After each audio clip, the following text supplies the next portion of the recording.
ప్రజల సౌకర్యార్థం press club ఏర్పాటు చేయడం జరిగిందని ప్రెస్ క్లబ్ అధ్యక్షులు కొత్తూరు సత్యనారాయణ గుప్తా తెలిపారు. బుధవారం ప్రెస్ క్లబ్ కార్యాలయం వద్ద ప్రెస్ క్లబ్ బోర్డు ఏర్పాటు చేశారు. ఈ సందర్భంగా ఆయన మాట్లాడుతూ ప్రజలు ఎదుర్కొంటున్న సమస్యలు ప్రభుత్వం దృష్టికి తీసుకెళ్లేందుకు ప్రెస్ క్లబ్ ఎంతో ఉపయోగకరంగా ఉంటుందని ఆయన తెలిపారు. ప్రభుత్వానికి సూచనలు ఇచ్చేందుకు కూడా ఉపయోగకరంగా ఉంటుందని ఆయన తెలిపారు.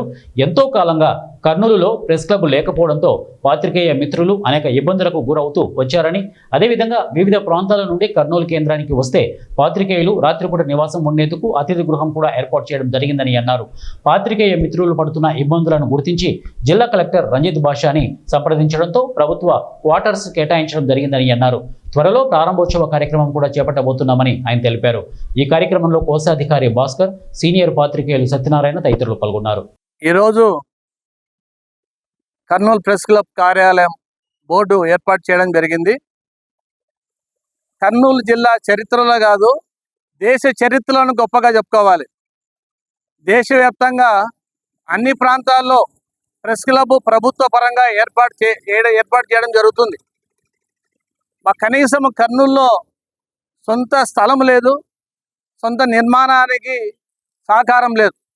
అయినా కూడా జిల్లా కలెక్టర్ గారు సహృదయంతో రంజిత్ బాషా గారు 2 ప్రభుత్వ క్వార్టర్స్ ఏర్పాటు చేయడం జరిగింది. వారి సహకారంలో అన్ని మీడియా సంస్థలు, యూనియన్లు ప్రోత్సాహంతో ఏర్పాటు చేయడం జరిగింది.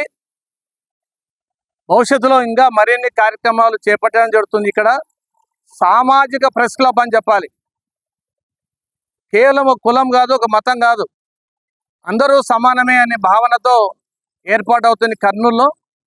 కాబట్టి భవిష్యత్తులో రానున్న రోజుల్లో మరింత అభివృద్ధి ముందుకెళ్తాం.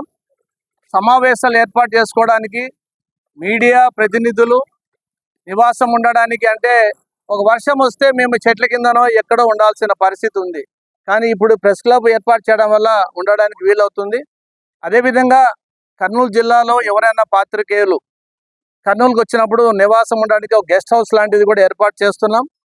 కాబట్టి ప్రభుత్వ పరంగా మరిన్ని సౌకర్యాలు కల్పించేందుకు కృషి చేయాలని ఈ సందర్భంగా నేను కోరుతున్నా.